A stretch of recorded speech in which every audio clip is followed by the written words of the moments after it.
Hey there, guys. What's up? What's up? And welcome to Behind the Crypto Podcast. I'm Mike Graham, and I'm your host and guide as we go on some awesome conversations with some of the sharpest minds in the Web3 space. Today, we've got Marco, CEO from Semoto, with us. Marco, it's great to have you with us on the podcast, my friend. Thanks, Mike. Thanks a lot for having me. It's a pleasure. No, great to have you. Great to have you. We've spoken a few times and it's been, wonderful learning about Semoto, wonderful learning about you, wonderful learning the things you're doing in the space. But for the guests, for the audience, tell us a little bit about Semoto. What is it that you guys are about? Give us a little bit of an introduction. Amazing. Thanks. And thanks again for having me. So what's the easiest way to describe Semoto? We are a B2B marketplace of vetted Web3 service providers. So we build a full ecosystem of more than 200 companies specialized in different fields of the Web3 space. And later on, I can give you more details. But we go from law firms to insurance, consultant, great marketing agency, obviously, etc., etc. Amazing, amazing, amazing. And how long have you guys been running? When did you start it? How did the idea of Semoto come to you? So we started a year ago, pretty much. We started simply with a consulting business, but we didn't want to be just a consultant. We knew that the power of our network and our connection could do something bigger. So we built the software and the platform went live last February. Amazing, amazing, amazing. And you mentioned you've got 200 companies in the Web3 space, right? Correct. And how do you find, because obviously I think community is such a big thing within Web3, right? Building an ecosystem is such a big thing.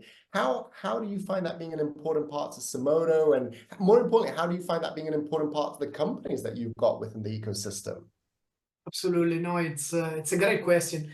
So first of all, we're lucky because both me and my co-founder are coming from the institutional blockchain space. I was first in execution and trading, then in regulation.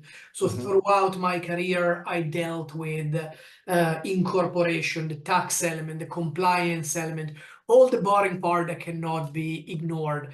So we put together in our career through the connection with our clients a clear map of who are the good players out there.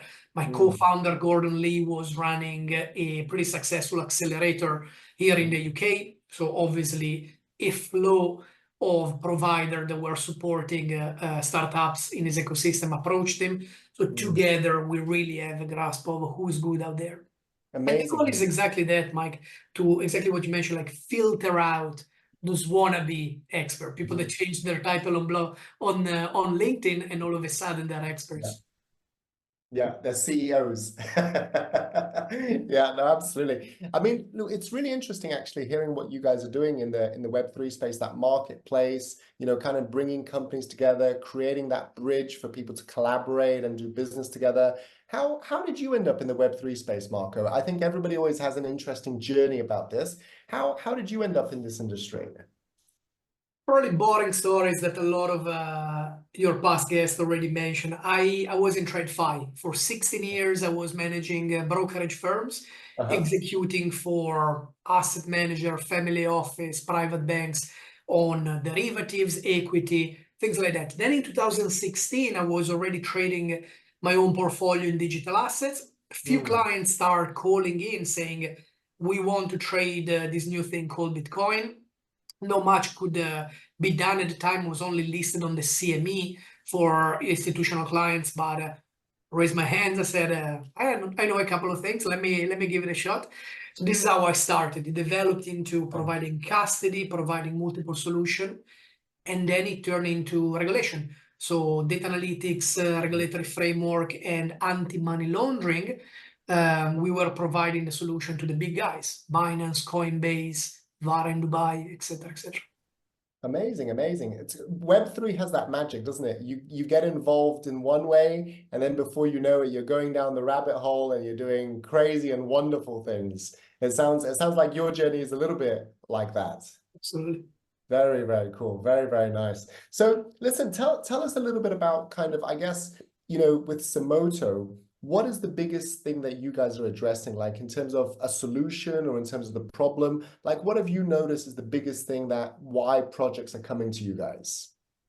Let's split it into two parts, because as any marketplace, you have supply and demand.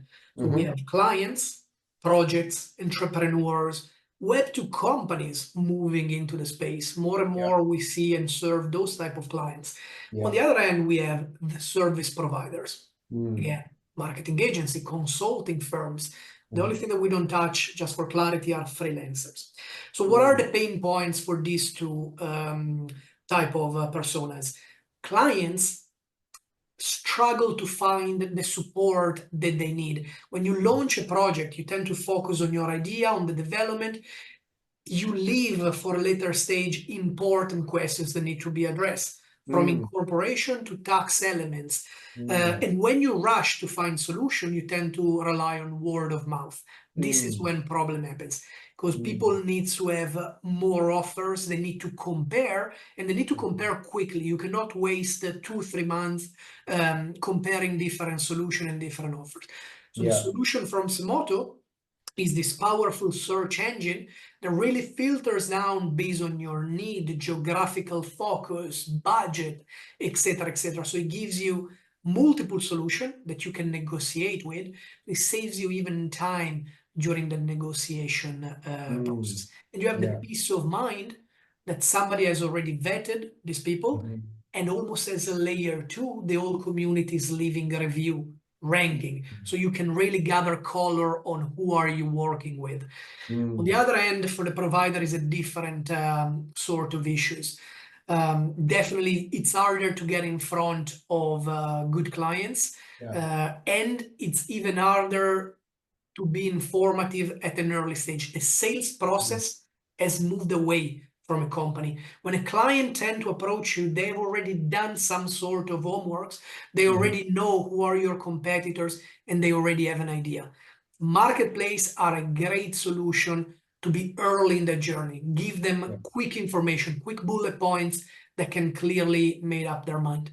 Yeah, in a big way, what you're kind of saying is people are joining because of that trust factor, right? That trust element, right? You want to work with someone that you know is vetted, that is reputable, that can actually do what they say they're going to do. And on the flip side, you want to work with people that actually are good, solid projects, good quality people, good quality businesses as well, right? Absolutely. And that seems to be kind of what Semoto is addressing, which is such a big thing, actually. And what are your goals? Like, if you think, I don't know, maybe 3-5 years is too far, but just what are some of Marco's goals, and what are some of the goals within Semoto? Like, where are you guys trying to go to? We have a clear roadmap, to be honest. At the moment, we cover specific verticals in specific jurisdiction, but we are opening the marketplace. So coming next, we have a full waiting list in countries like France, Switzerland, Dubai. We're going after Asia quite quickly. But we also want to open the different verticals, because the beauty of blockchain is how fragmented it is. When you launch a token, there are a variety of things that you need to consider, from the auditing of the technology to the marketing part, and then you get into a maze of different products that it might be beneficial to support your community, to be more active on Telegram, etc., etc. So it really gives us the possibility, opening clear vertical and subcategories, to really map the full ecosystem. Yeah. What we are personally excited about, though, are the next implementation that are coming in, that are via third party. We are going to add payments, financing, and escrow. And it all goes back to what you said. Trust is key. Amazing, amazing, amazing, amazing. That's very exciting. That's very exciting. And it sounds like you guys have come such a long way since you started, right? I mean, you know, having over 200 companies is amazing. And do you find that there's a certain type of project that comes to your ecosystem, or maybe a certain geography? Like, have you noticed some trends with the type of projects that, and the type of providers and service providers that come to Semoto? So we have seen 3 types of clients that kind of balanced each other quite a bit. We have a strong partnership with accelerators, with some great foundation out there, and these people feed us project at a really early stage, but they have backing either from the grants received from the foundation or some money received from VC and accelerators. Those are really early stage, so they really need guidance on even where to set up a company. If I want to launch a token, is Dubai better than BVI, etc., etc. They're really early in their journey. Then we have a type of, the second class are founders with previous experience, previous exit. They have a bit of capital, they're more mature, and they're looking for more complex solution, like I want a foundation attached to my project, or I'm looking for a PR agency that really can push my project. Yeah. Where we are succeeding quite a lot is actually Web2 companies at the moment. Interesting. There is a lot of, despite market condition, a lot of companies are entering the space with different use case. And those are the ones that need to replace completely the set of provider that they use. The current lawyer, the current insurance provider that they're using cannot serve them in Web3. So they're completely lost. This is when they rely on our help. So you're seeing a big onboarding of Web2 companies coming into Web3. That's so interesting. That's so interesting. Why do you, I mean, you obviously have this angle of marketplace, right? So it's a slightly different hat to a lot of people in the Web3 space. What is your reason? Why do you think you're seeing such a growth or such an adoption there? Well, let me say that it's definitely not enough. The industry is still quite small compared to many others out there, but the adoption hasn't stopped. Fun enough, what I think me and a lot of other people thought was that blockchain as a technology was going to be the really strong factor of adoption. In reality, when it comes to logistic, transportation, food and beverage, there are few players that are smart enough, believe in innovation, that are starting their journey in the space. Okay. But education is what is slowing down the process. They don't know exactly how to do it, how to implement it. So it's a long journey. That is not where we're seeing the true push.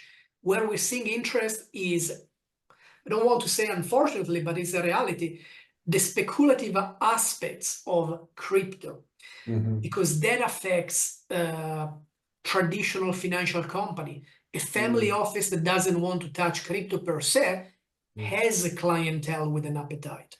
A trustee provider that doesn't want to touch crypto has a new generation of clients telling them, hold on a second, I'm not my dad.